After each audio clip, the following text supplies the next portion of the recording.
C'est pas de moi, c'est de Voltaire aussi. Régis Laspalès disait, pour que Sarcolande puisse exister, tout repose sur nos peurs, nos angoisses. C'est bien ça, Régis.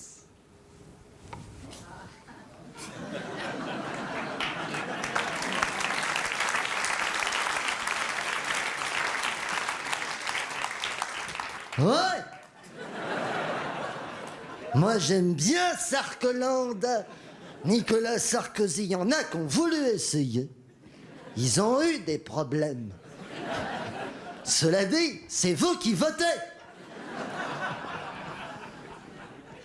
Moi, Sarcolande, je suis le contrôleur du train fantôme. Ouais. Attention, départ, mesdames et messieurs, bienvenue dans un univers de cauchemars et d'angoisses, peuplé de créatures les plus monstrueuses les unes que les autres. Méfiez-vous tout au long du trajet de cette attraction. Si tout d'un coup, derrière vous, il y a un agent de sécurité horrible qui vous fait peur, le tueur d'Halloween, Brice Hortefeux, Freddy Krueger pour les intimes.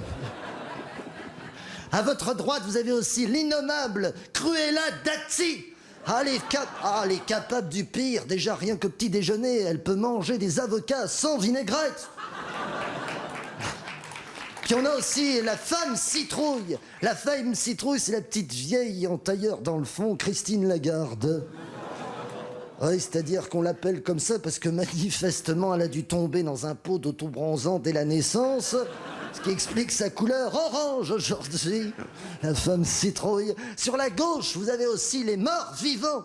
Par exemple, Lionel Jospin. Ah, il est vivant, mais en fait, il est mort. Et il le sait pas, c'est ça qui est terrible.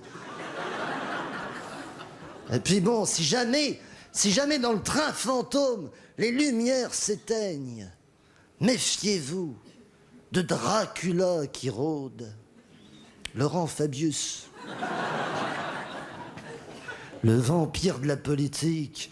C'est comme ça qu'on le surnomme depuis qu'il se fait du mauvais sang pour tout le monde.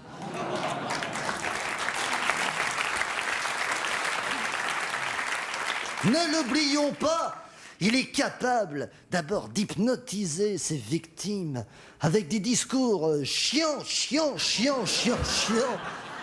Et après, il leur suce la moelle.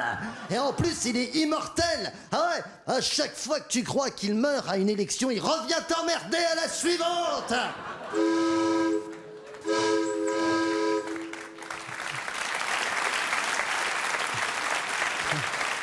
Mesdames et messieurs, vous l'avez entendu, c'est la fin de ce voyage. J'espère que vous avez apprécié. Nous arrivons maintenant dans une autre galaxie, un autre univers, une autre attraction de Sarcolande, le Picture Studio de Sarcolande, où vous allez pouvoir en exclusivité découvrir le casting du premier film consacré à Nicolas Sarkozy. Il paraît qu'il y en a un qui postule au premier rôle, c'est Christian Clavier.